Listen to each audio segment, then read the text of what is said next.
Hi everybody, welcome to my new YouTube channel. My name is Linda Hellow, aka DragonRose, and I'm going to put up some videos that I think would be interesting to a lot of my friends, especially the ones who are into esoteric topics and such. And to begin with, it's going to be about my uncle, Father Jacob Samonie, who was a very unconventional Roman Catholic priest. I'm going to break this up into small bites so it won't be a really long video. I want to first tell you a little bit about him, and then I will start reading his books. He wrote 6 books altogether, and I think the information you'll find quite interesting, and I hope you enjoy it. And thank you for listening. Before I start reading the books, let me tell you a little bit about Father J, born Jacob Samonie.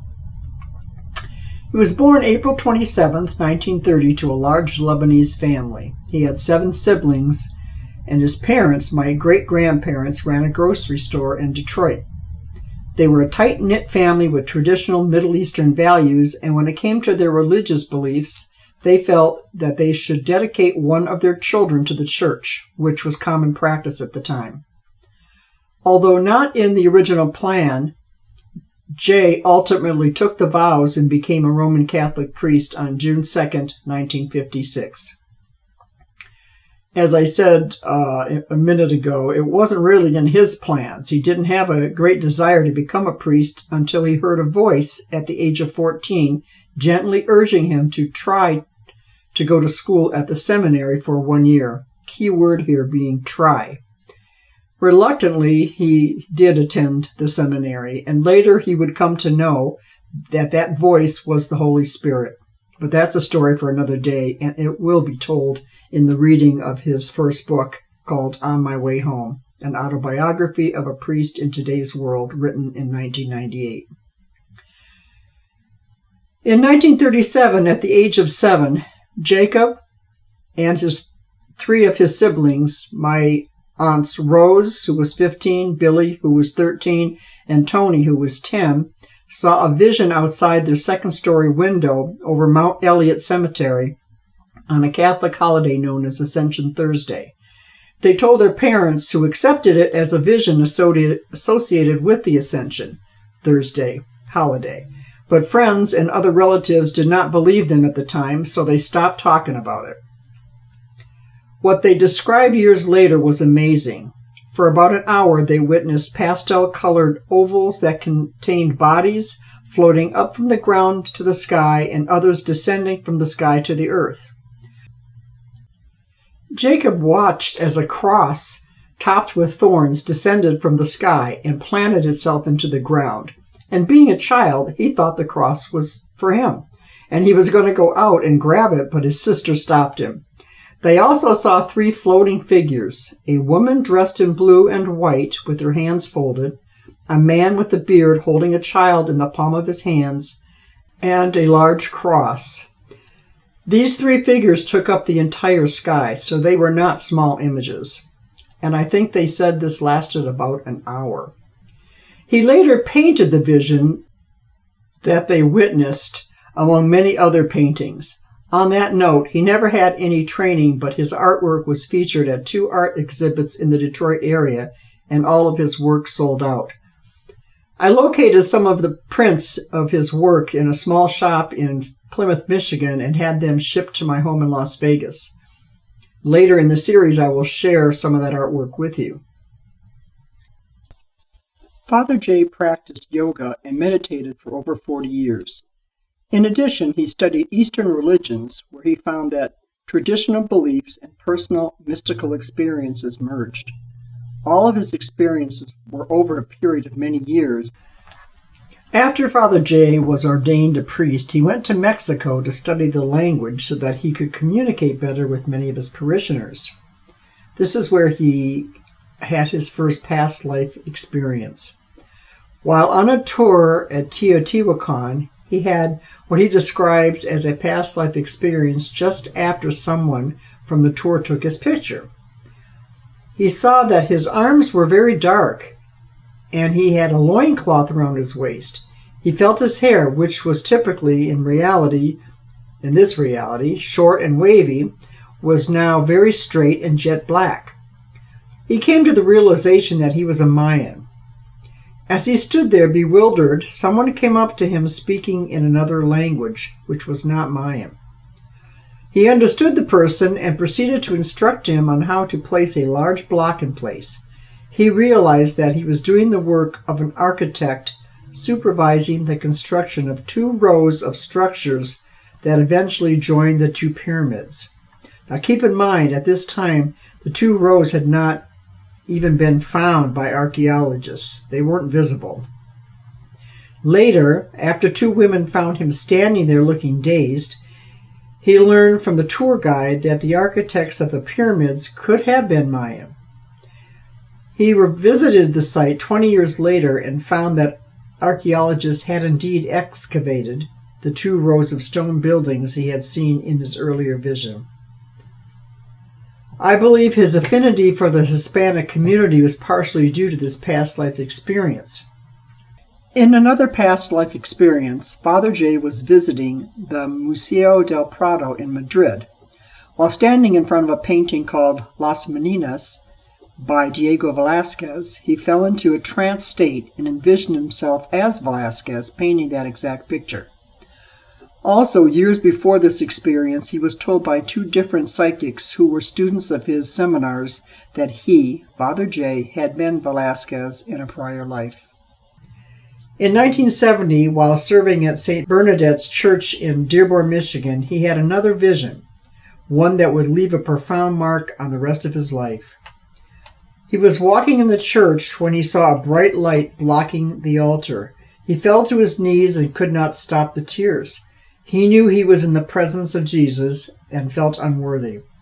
The next morning at 4 a.m., he had a vision from a spirit guide who took his hand and told him not to be afraid and that they were going on a trip. He then felt like he shot out of his body and into outer space. This occurred to him for 40 nights in a row. He visited ancient places and times, and on the last night he witnessed an artist on his deathbed. The artist requested that a painting of Christ on the cross be brought to him. Once it arrived, the artist said, "Next time I will give you everything."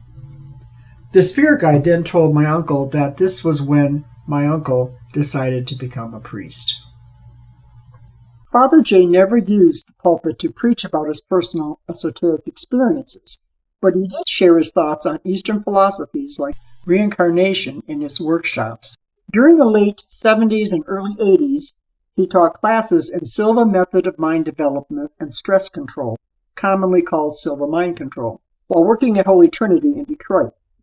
Silva Mind Control focuses on meditation, positive thinking, affirmations, healing, and techniques to sharpen the memory and the mind. He taught these classes for 15 years, and my father and I attended one of the workshops in the 80s. In 2024, I retook the course via audiobook to incorporate the method into my current life. Father J taught about the importance of following your conscience no matter what the Bible says, and lectured on the difference between being religious and being spiritual. He had been reported for heresy by his peers, fine gentlemen, as he referred to them, 4 times, and he considered those charges credits. He was a very educated man. He spoke 7 languages and earned a doctoral degree in metaphysics from the University of Detroit, along with 2 master's degrees. He believed that there was more to life than what he was learning from academia, his studies as a priest, and the Bible. He remained devoted to his Catholic beliefs and at the same time studied metaphysical concepts such as auras, chakras, psychic diagnosis, dreams, and past life and near-death experiences.